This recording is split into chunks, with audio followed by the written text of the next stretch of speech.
ये कहानी लंका युद्ध की है। मेघनाथ का वध हो चुका था, कुंभकर्ण भी वीरगति को प्राप्त हो गया था। रावण जो अपने आप को बहुत बड़ा पराक्रमी समझता था, आज वो अकेला अपनी सभा में बैठा हुआ था। उसे डर था कि अब अगला नंबर मेरा है, राम द्वारा मेरी मृत्यु हो जाएगी, मेरा वध कर दिया जाएगा। लेकिन वो सोचता है कि मुझे कुछ तो करना होगा। तब उसके दिमाग में एक बहुत ही खतरनाक आइडिया आता है कि क्यों ना अपने लास्ट योद्धा को युद्ध में उतारा जाए, जिससे कि पूरा युद्ध का माहौल ही चेंज हो जाए। तो वो एक ऐसे योद्धा को बुलाता है जो कि अमर था, क्योंकि उसकी जान उसके शरीर में नहीं थी, उसकी जान 5 दीपक में थी जो कि अलग अलग दिशाओं में जल रहे थे। और उसका वध तभी संभव था जब कोई उन 5 दीपकों को एक साथ बुझा दे। तो वो उस योद्धा को बुलाता है और उससे कहता है कि आज रात तुम राम और लक्ष्मण का वध कर दो, जिससे कि कल सूर्यास्त न देख पाएँ। ये सुनकर वो योद्धा आता है। उधर भगवान राम की सेना में विभीषण को उसके आने की भनक लग जाती है।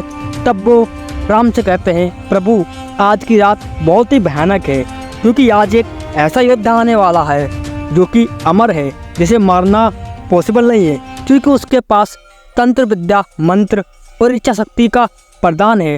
वो मायावी राक्षस है। वो रावण, कुंभकर्ण, मेघनाथ सबसे ज़्यादा मायावी है। आज रात हमें कैसे भी करके अपनी सुरक्षा करनी है। यह बात जब हनुमान जी सुनते हैं, तब वो अपनी पूंछ से एक कुटिया बनाते हैं और भगवान राम और लक्ष्मण को उसके अंदर विश्राम करने के लिए बोलते हैं। भगवान राम और लक्ष्मण उसके अंदर विश्राम करते हैं और उसके गेट पर हनुमान जी हाथ में तलवार लिए उसकी रक्षा करते हैं। रात का समय था, तभी वो मायावी राक्षस विभीषण का रूप लेके आता है और हनुमान जी से कहता है कि मैं भगवान राम के दर्शन करना चाहता हूँ और उनकी सुरक्षा देखना चाहता हूँ कि तुम कितनी मेहनत से उनकी सुरक्षा कर रहे हो। हनुमान जी को लगा कि ये विभीषण है, वो उन्हें जाने की आज्ञा दे देते हैं। जैसे ही वो राक्षस भगवान की कुटिया अंदर जाता है, तो राम और लक्ष्मण वहाँ विश्राम कर रहे होते हैं। वो अपनी तंत्र विद्या से राम और लक्ष्मण को अपने हाथ में उठाता है और वहीं से पाताल लोक की ओर चला जाता है। जब सुबह होती है, तब विभीषण वहाँ आते हैं। हनुमान जी उनसे कहते हैं कि अभी तो तुम अंदर गए थे, तुम बाहर कैसे? तब हनुमान जी को विभीषण बताते हैं कि वो मैं नहीं था, वो राक्षस था जो कि भगवान राम और लक्ष्मण को यहाँ से चुरा ले गया है। हनुमान जी को जब ये पता चलता है कि मेरे प्रभु मेरी सुरक्षा में होते हुए भी कोई उन्हें चुरा ले गया है, उनका अपहरण कर ले गया है, उन्हें बहुत ही गुस्सा आता है, बहुत ही क्रोध आता है। तब विभीषण के कहने पर वो धरती फाड़ कर पाताल लोक की ओर उड़ जाते हैं। जब वो पाताल लोक के गेट पर जाते हैं, तब उन्हें अपने जैसा एक शक्तिशाली योद्धा वहाँ दिखाई देता है, जो कि एक बानर होता है। जब वो उसके पास जाते हैं और उनसे कहते हैं, कौन हो तुम? तब वो कहता है कि मैं मकरध्वज हूँ और मैं इसका रखवाला हूँ। मेरे होते हुए तुम इस पातालोक में प्रवेश नहीं कर सकते, क्योंकि मेरा बहुत ही बल है और मेरे पिता का नाम हनुमान है और मैं किसी से परास्त नहीं होता हूँ। जब हनुमान जी को यह सच पता चलता है, तब वो कहते हैं कि मैं हनुमान हूँ और मैं ब्रह्मचारी हूँ, मैंने आज तक किसी से शादी नहीं की और तुम मेरे पुत्र कैसे हो सकते हो?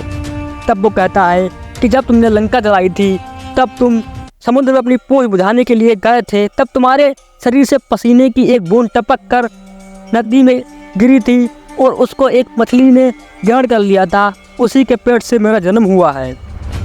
हनुमान जी मकरध्वज से कहते हैं कि ठीक है, तुम मेरे पुत्र हो, लेकिन अभी यहाँ से हट जाओ, क्योंकि मैं अपने स्वामी की रक्षा करने के लिए जा रहा हूँ। लेकिन वो भी अपने स्वामी के प्रति इतना वफादार था कि वो कहता है कि मुझे आपसे युद्ध करना होगा, क्योंकि आप मुझे बिना परास्त किए अंदर नहीं जा सकते। तभी दोनों के बीच में काफ़ी भयानक युद्ध होता है, लेकिन मकरध्वज भी हनुमान का अंश था, इसलिए हनुमान उसे आसानी से परास्त नहीं कर पाते हैं। उनकी लड़ाई में पूरा पाताल लोक कांप जाता है। अंत में हनुमान जी उसे उसकी पूंछ में बांध कर वहाँ आगे चले जाते हैं। जब अंदर जाकर वो देखते हैं कि एक तख्त पर, एक पत्थर की शिला पर राम और लक्ष्मण लेटे हुए हैं और जंजीर से उन्हें बांध रखा है अहिरावण ने, और वो मंत्र पढ़ रहा है और तलवार उनके सीने पर रखी हुई है। हनुमान जी से रोकते हैं कि रुक जाओ, क्योंकि तुम मेरे प्रभु की बलि नहीं दे सकते, मैं यहाँ आ गया हूँ। लेकिन वो इतना शक्तिशाली था क्योंकि उसे मारना पॉसिबल नहीं था।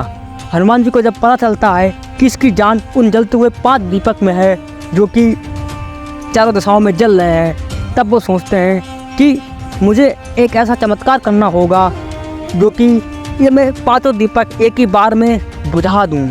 तब हनुमान जी अपने पंचमुखी अवतार में आते हैं और उनके 5 मुख में एक बानर का मुख होता है, एक ग्रीव का मुख होता है, एक सिंह का मुख होता है, एक मुख उनका गरुड़ का होता है और एक मुख उनका बारह का मुख होता है। तो वो 5 दिशाओं में अपने 5 मुख को करते हैं और एक जोर की सांस भरते हैं और अपने फूंक से उन 5 दीपकों को एक साथ बुझा देते हैं और वो राक्षस शक्तिहीन हो जाता है, उसकी शक्ति कम हो जाती है। हनुमान जी उसे एक ही गदा के प्रहार से उसका वध कर देते हैं और राम और लक्ष्मण को मुक्त करा लेते हैं। जब वो बाहर आ रहे होते हैं तब वो मकरध्वज को बंधा हुआ देखते हैं। तब हनुमान बताते हैं कि ये मेरा पुत्र है और इसने मुझसे युद्ध किया क्योंकि ये स्वामी का भक्त था और मैंने इसे बांध दिया।